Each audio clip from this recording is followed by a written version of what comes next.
Балалар, қазір біз қазақ тілі сабағында бүгінгі сабақтың тақырыбын шалу үшін мен сіздерге сөз жұмбақ беремін.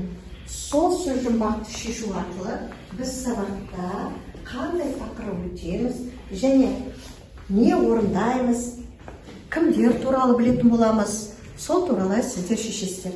Қазір мен топқа таратам, осы сөз жұмбақты жақсылап шешесіздер. Оған оқушылар тек-текстік естейді, қолдарын көтереді.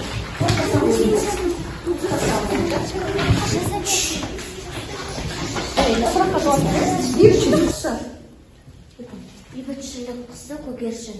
Келесі. Түнде жатқан құс.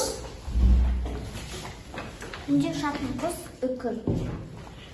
Төрт түліктің шөлге ең шыдамдысы. Түйе. Үрлеп аспанға ұшатын зат. Шар. Шықанның үй мекені. Үн. Жақсы. Сонымен сөз жұмбақтың шешуі. Жақсы. Ендеше бүгінгі сабағымыз күйші туралы болмақ. Балалар, енді күйшінің ең жақсы көретін аспабы, орындайтын негізгі аспабы не? Домбыра. Ендеше бүгін сіздер топта да жекеде осындай домбырамен бағаланасыңдар. Түсінікті ма? Балалар, қазір біздер атақты Құрманғазының шәкірті Дина туралы мәлімет тыңдаймыз. Дина Келшенқызы Әлпейісова 1861 жылы қазіргі Батыс Қазақстан облысына дүниеге келген.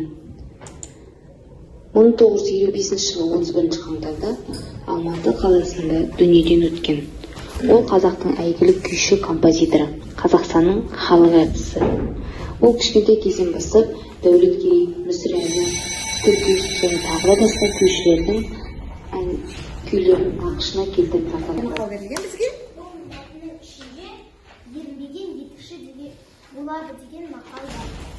Ендеше балалар, осы мақалдың ішіндегі етістікті кім табады? Осы мақалдың ішіндегі етістігі болады. Ол дара негізгі етістік. Жақсы. Ендеше әр қарай балалар, бүгінгі тақырыбымызда біздің етістік туралы ретімізді еске түсіреміз. Етістік туралы не білеміз? Қай топтайық? Біздің топта мен бастаймын.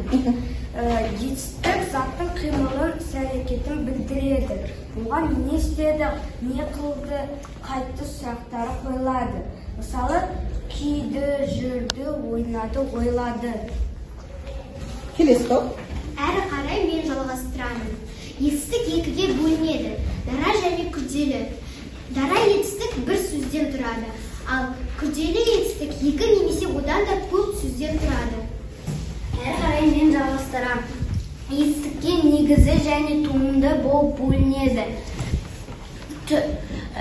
Негізі етістікке түбір жалғанады. Мысалы, жүр, жүз, оқы. Туынды етістікке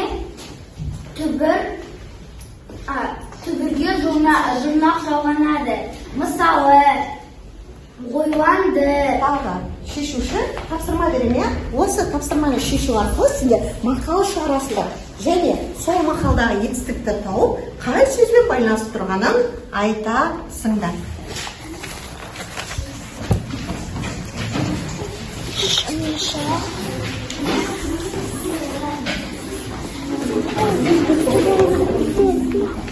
Жақсының аты өлмейді.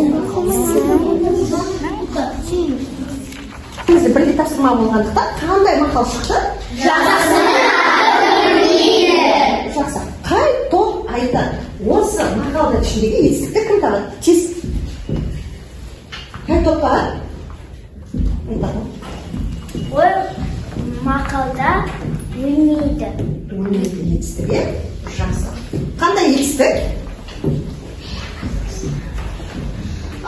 Өлмейді ол дара етістік. Жақсы. Балалар, сонымен оқулыққа назар аударамыз бәріміз. Әрқайсымыз 6-шы жаттығудағы күрделі етістіктерді теріп жазамыз. Дәптерімізді жақындатамыз, сәл көлбеу қоямыз. Әкелген күрделі етістіктерді кері жазамыз.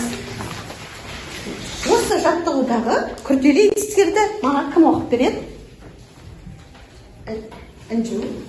Осы 6-шы тапсырмада күрделі етістіктер оқып жүр, келе бастады, сүртіп тұр, жүгіре жөнелді.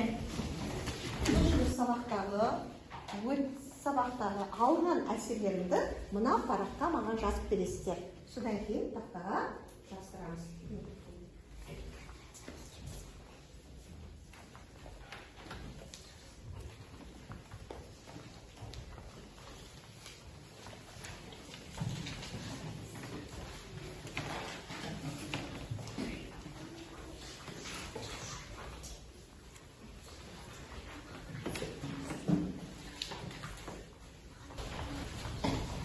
Балалар жасаған парақтарым бойынша кім сабаққа қалай қатысты, қандай әсер алды, сол туралы айта қойыңдар маған үшін.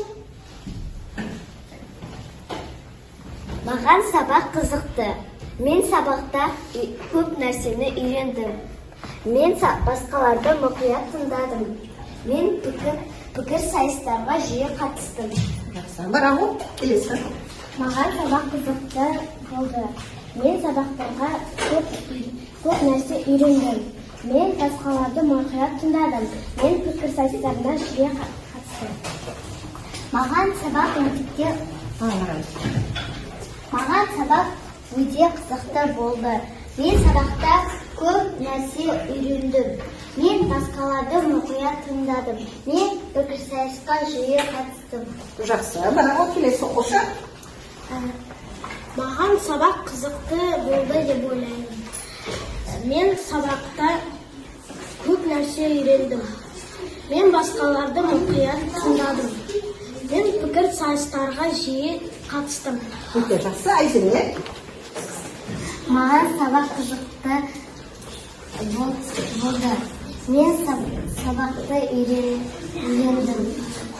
Сабақта етістік туралы мәліметтерді еске түсірдік және күйші туралы мәліметтерді тыңдадық. Сабағымыз аяқталды. Әрі қарай келесі сабаққа дайындаламыз.